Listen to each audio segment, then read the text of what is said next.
And there is Omar Juarez himself. Omar, how are you, my man? Real good, Ray. How you doing? I'm doing okay. First of all, I want to ask you, how are you and your family doing during the time of the coronavirus pandemic, something that has impacted the entire world? But are you guys okay? Have you all been safe and sound during this difficult time? We've been good. You know, my father and I, my mom, everybody's good. We've just been staying active, most importantly. But it is a bit different. You know, this is something else. Really, it really is. But we're all safe and sound. So you match up on Saturday Night Live, PBC on Fox, 8 Eastern, 5 Pacific time against Willie Shaw. You know, can you tell us about your analysis of Willie Shaw? Not giving away your game plan, but, you know, what do you know about the 12-1 fighter from Oakland, California? Well, we've done our homework with him. He's a very smart fighter. He likes to hit, not get hit, and you know, we're ready. I've trained very, very hard for this camp, and although it was different, you know, we were very limited with resources. All the tracks were closed, the swimming facilities weren't open, stuff like that. But you know, we had to do what we had to do. No complaining. Had a positive mindset towards all the training camp, and we're ready. I'm more than ready for everything. Let's talk about some of those difficulties when it comes to training camp. We're living in a new world. You know, it isn't as easy to bring in sparring partners and to go about everyday life because of this pandemic. You're from Brownsville, Texas. Can you tell us about some of the things how long have you known about this fight and what you went through from a training camp standpoint?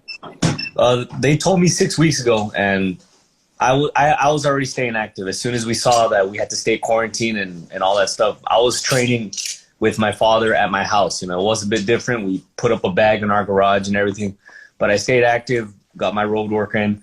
And as soon as they gave us the confirmation of the fight, I went with my other trainer in San Antonio, Rick Nunez, and we ended up we stuck to, well, it was 2 sparring partners. That was it.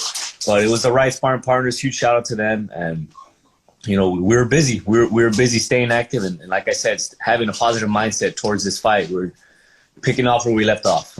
Back in February, actually. That was my last time fighting. It almost seems like that was forever ago, because last year you were very active in, during that year you had 5 fights. You went 5-0 with 4 knockouts. Before we dive further into your matchup against Willie Shaw on Saturday, but how would you classify your 2019? It was, like you said, it was very, very active. I got used to, after the fight, take a couple of days off, back to the gym. We have another fight lined up. So as soon as after the February fight, I took some days off. I was continuing to train, and then they came up with that quarantine, and all this stuff started happening very, very fast. I mean, I try not to think about it, like I say, you know, positive mindset, but it is what it is. We have to do what we have to do, and I felt like as long as I was staying active, everything would have been okay, and I was just taking the time to spend time with my family, because I was always active. 2019 was a crazy year. I was all over the place, sparring everywhere, fighting everywhere. So I took the time to spend time with my family, and I looked at it in a positive way, because it was very scary in a way, because all this stuff was happening. But we stayed active and we did what we had to do. Couple of fights that I want to point out and re-examine with you from last year.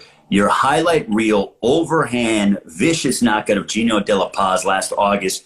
And then following that fight, you made your Las Vegas debut when you fought on the undercard of the Wilder Ortiz 2 pay-per-view. First of all, let's talk about that vicious knockout. If you haven't seen it, it is one of the sickest knockouts in the past several years. Check it out on YouTube. But, you know, how satisfying was that knockout for you?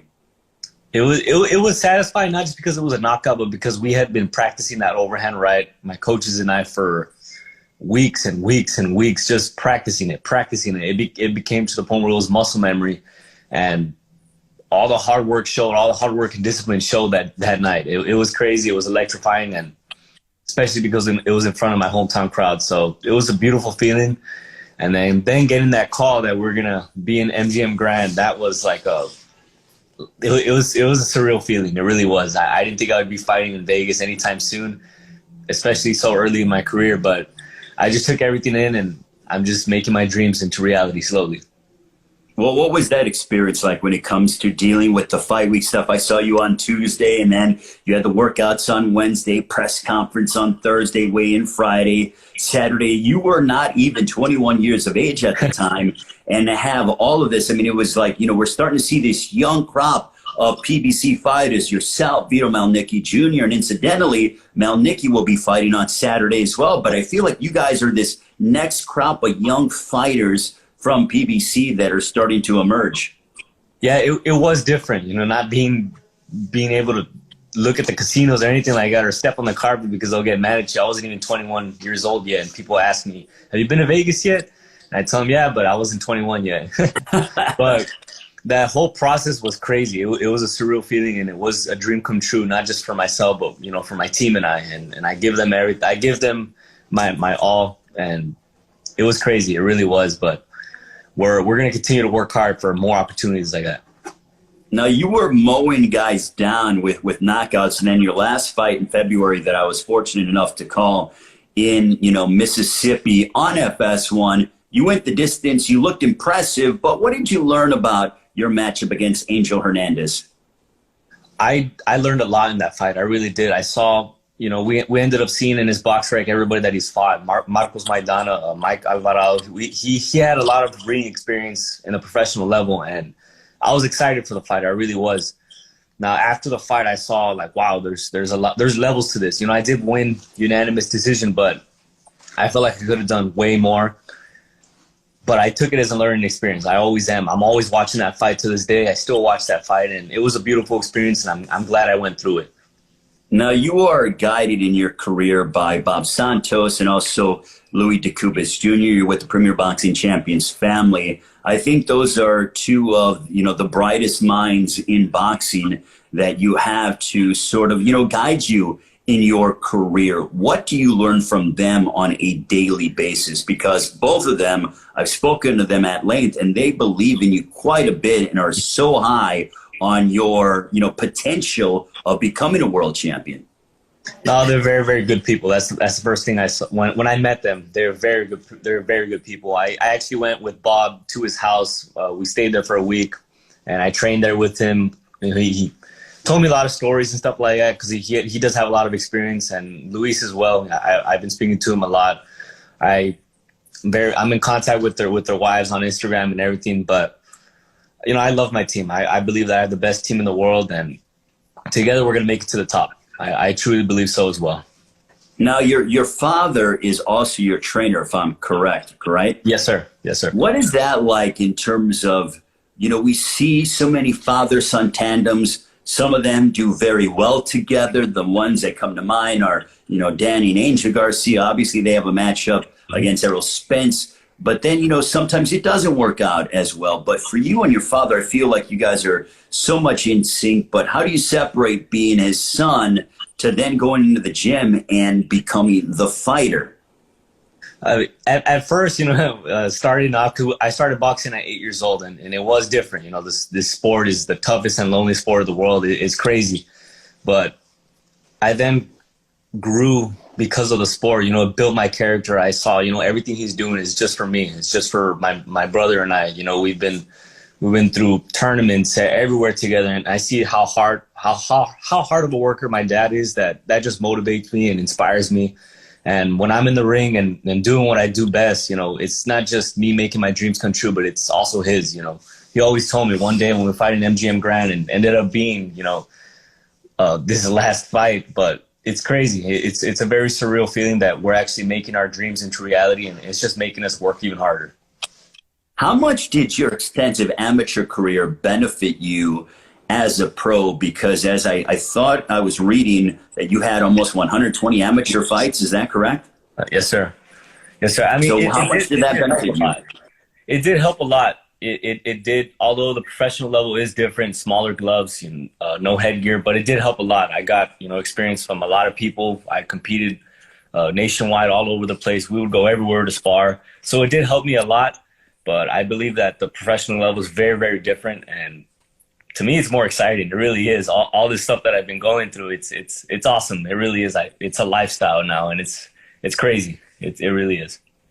Is that why you decided to turn pro? Because were you a little bored with the amateur system? Did you think about going to the Olympics, competing in the Olympic trials? Why did you decide to enter into the pro ranks?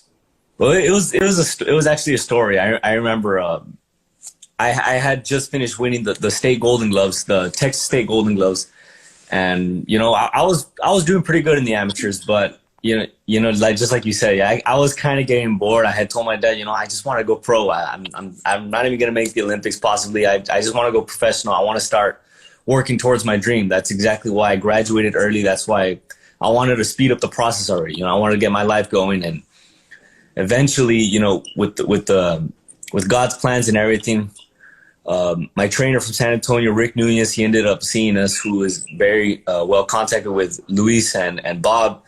They ended up seeing me, and from there, it's been uphill ever since then, honestly. So it was a dream come true, but it just makes you work even harder every day.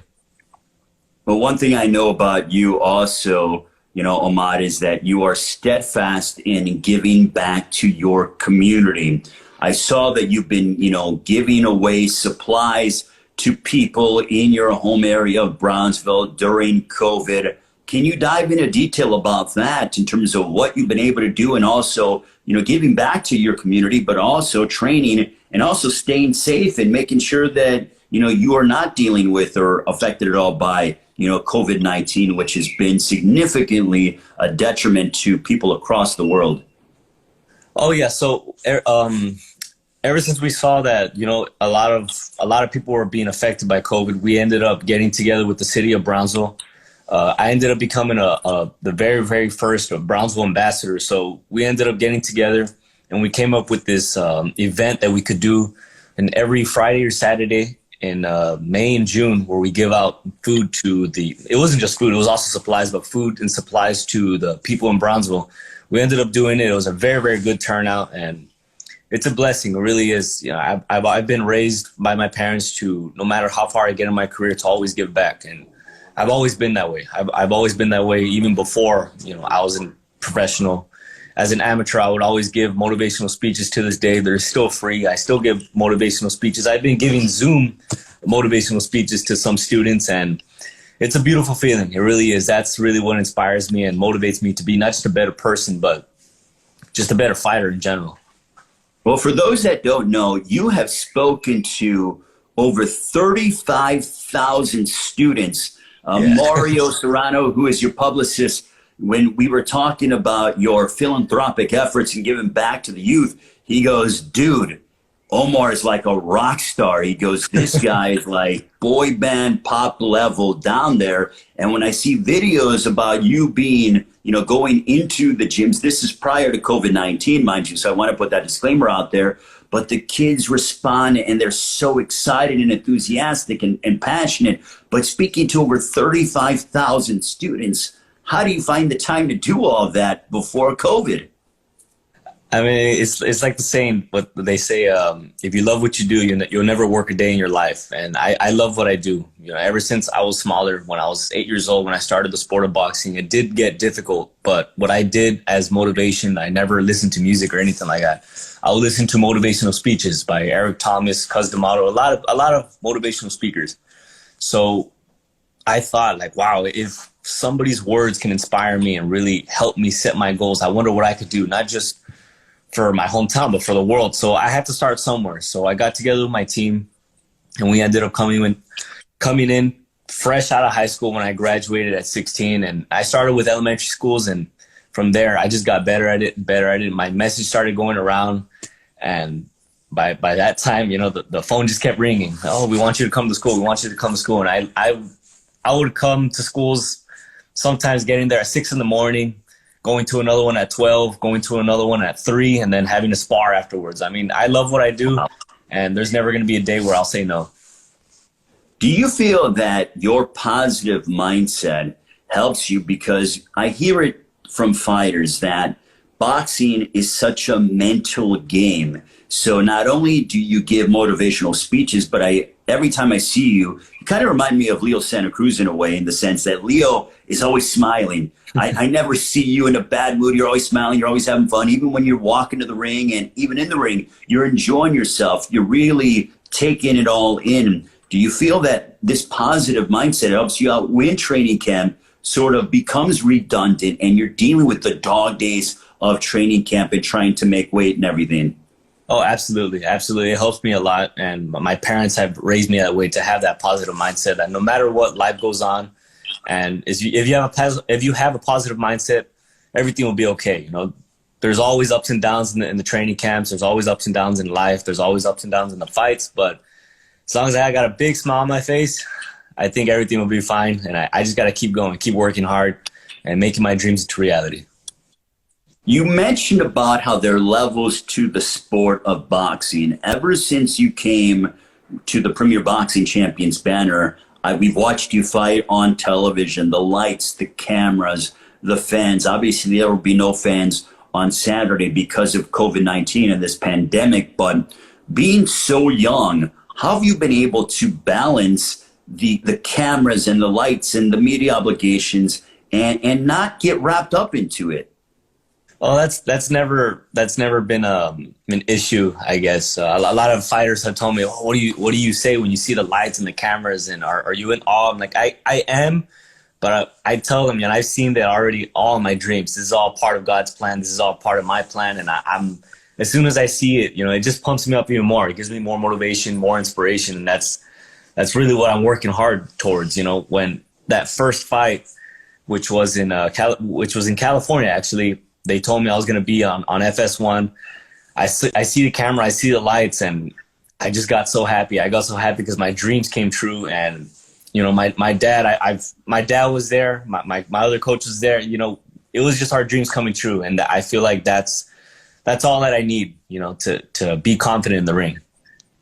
Have you thought about fighting without fans? Because we saw PBC come back last week. Angelo Leo getting the junior featherweight championship of the world in the main event. But what it's like going ahead and not having, fans in the arena and it being quieter than usual. Have you sort of thought about what it's going to be like on Saturday night for you, 8 o'clock Eastern, 5 Pacific time, as you take on Willie Shaw?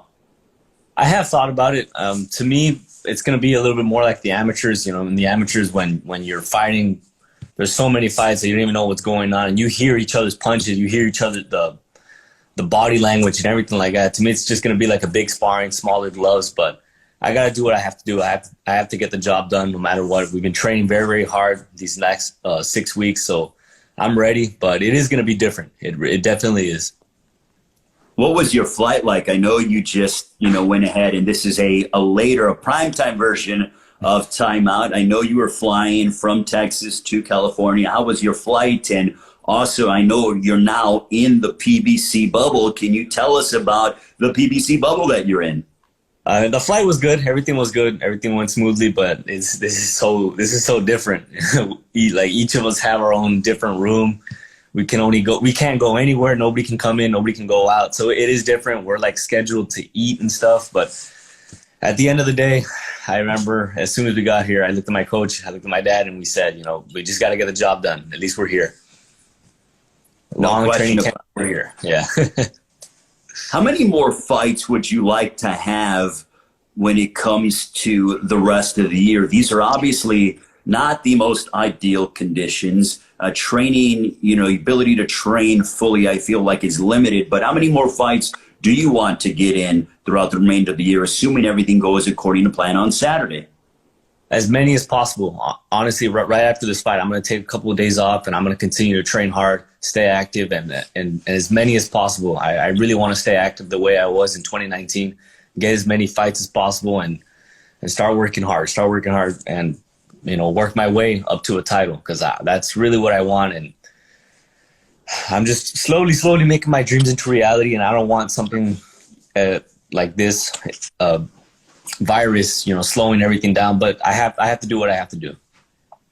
Where do you see yourself in a year from now? So as we go ahead and talk to you next August of 2021, where do you see yourself when it comes to your professional boxing career? If all goes good, I'm going to train very, very hard, and I hope to be a couple fights in. I wouldn't say contender yet, but I'm just going to trust. I'm just, yeah, maybe. I'm just going to trust in my team. You know, I'm going to trust in my managers, trust in everybody in my team to really make sure that everything goes down smoothly, because so far it has. But they're the ones that are building me up right, and I'm just going to be ready. I'm going to always be active, always be ready, and there's never a time where I'm not in the gym. This is the first fighter, if I'm correct, that you have had that has such an impressive record, the most impressive fighter on paper that you have fought. Does that do anything for your training? Does it get you more excited as to say, okay, here is a guy, I'm starting to increase my level of opposition? Oh, absolutely. Absolutely. It is, because I saw, okay, he's 12-1. We're coming out on mainstream Fox this time. Not, you know, I usually come out on FS1, FS2. This is going to be a bigger audience. So I'm excited. You know, I started training incredibly hard, even harder than past training camps. And I feel like right now I'm physically and mentally in the best shape of my life. How much do you try to conserve yourself? Because being a young man, being on Fox, having that attention, it's easy to come out and be so aggressive and have that adrenaline flowing through your veins, because this is an 8-round fight, correct? I see it can either be 6 or 8, but this is an 8-round fight, right? Yes, 8 rounds. You know, to be able to conserve yourself and not go out and, you know, go hard for the first 2-3 rounds, but have something left for 5, 6, 7, and 8. I mean, we've been training hard for that in the sparrings and everything. And I've always been a very, very calm fighter. And I just pick my shots. And I feel like, you know, my mindset has a lot to do with it. You know, we just go take care of the job. And I've always been that type of fighter, really. I really don't get nervous. I have a lot of confidence in myself. And as long as I train hard in the training camp, I give it my all, the fight will be I wouldn't say easy, but everything will come into place.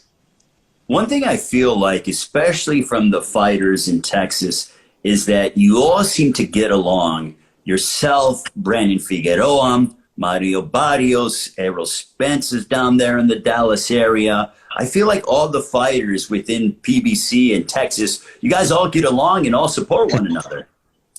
Yeah. I mean, I talk to Brandon every once in a while. We'll go spar every once in a while. Mario's a real good friend of mine. He's such a good person. Haven't met Errol Spence yet. That would be awesome to meet him one day. But I'm not sure. I've always been that type of person that no matter what, anywhere I go, always be respectful no matter what.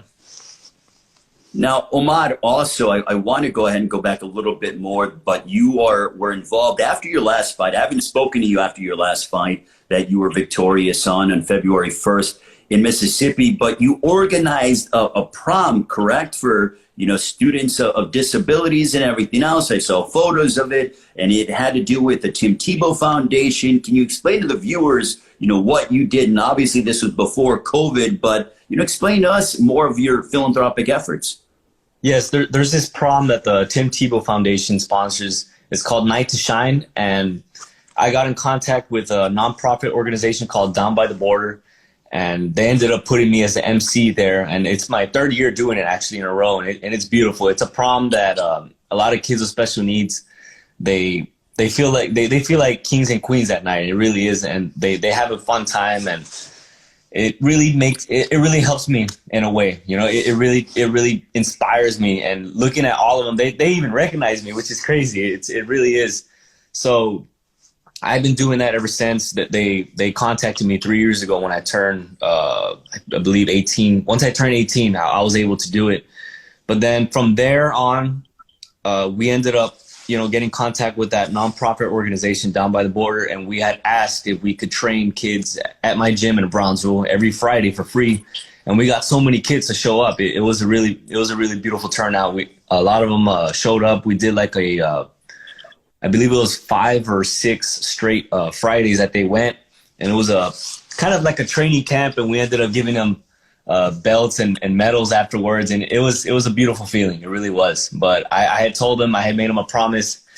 The ring shirt actually that I'm going to wear this Saturday is a Down by the Border, and it says Visit Brownsville on the back, has my logo and everything. And I told them that I made a promise that every time I step in the ring that I'm going to bring them in my heart, and I continue to make that promise today, and I will until I become, you know, the very first world champion from Brownsville, Texas. And I love my people. I really do. And all the kids with special needs, it's beautiful. It really is. They always go to the gym.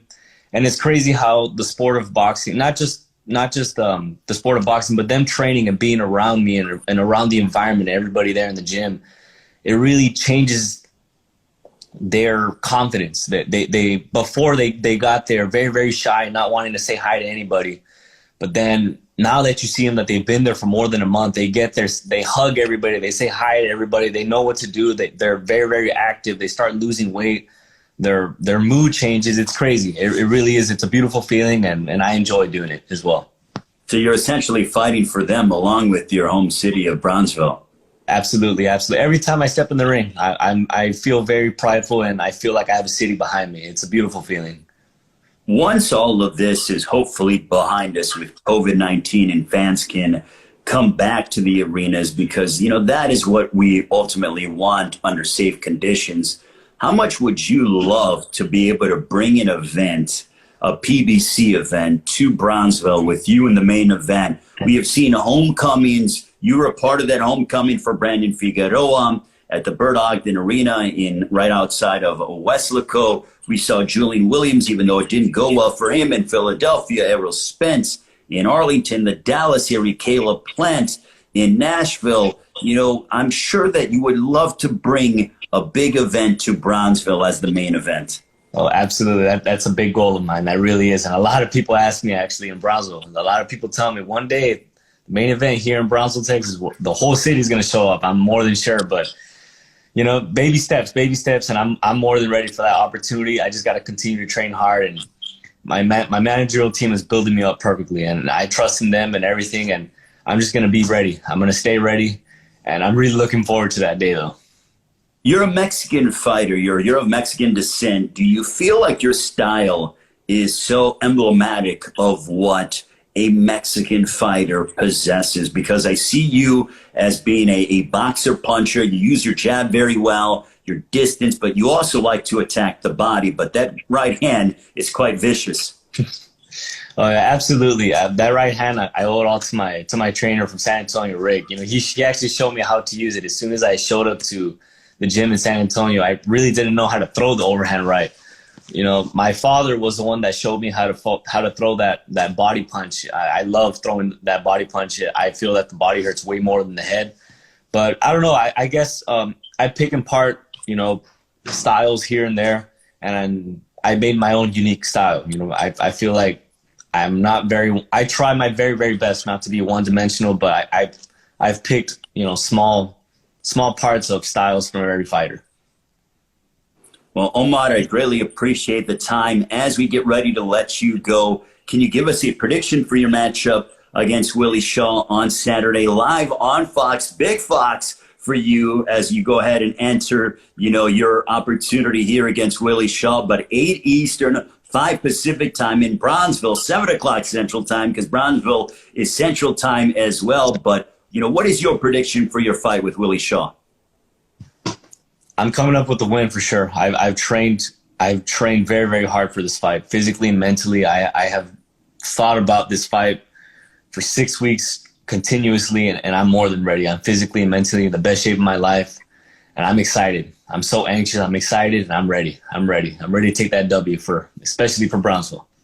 And what do you want to tell everyone around the world who is, you know, as we continue to be impacted by COVID-19, which has been just such a debilitating virus around the world? What would you like to tell the fight fans around the world?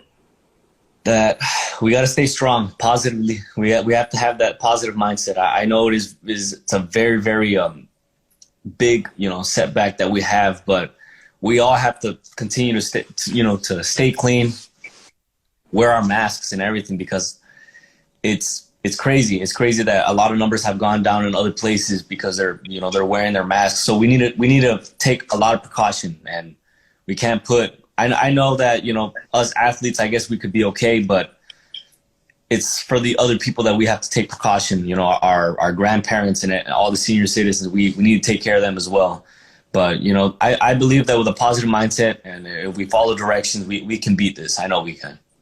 Well, Ahmad, good luck to you. I look forward to seeing you during the week. Obviously, we'll be 6 feet apart with social distancing, but I look forward to seeing you at the weigh-in, my friend. Good luck, and we will see you on Saturday night, 8 Eastern, 7 o'clock Central Time for those in Brownsville, 5 Pacific Time, PBC on Fox. Ahmad, thank you so much. Good luck. We'll see you during the rest of the week. Thank you, Ray. I appreciate it. Thank you so much.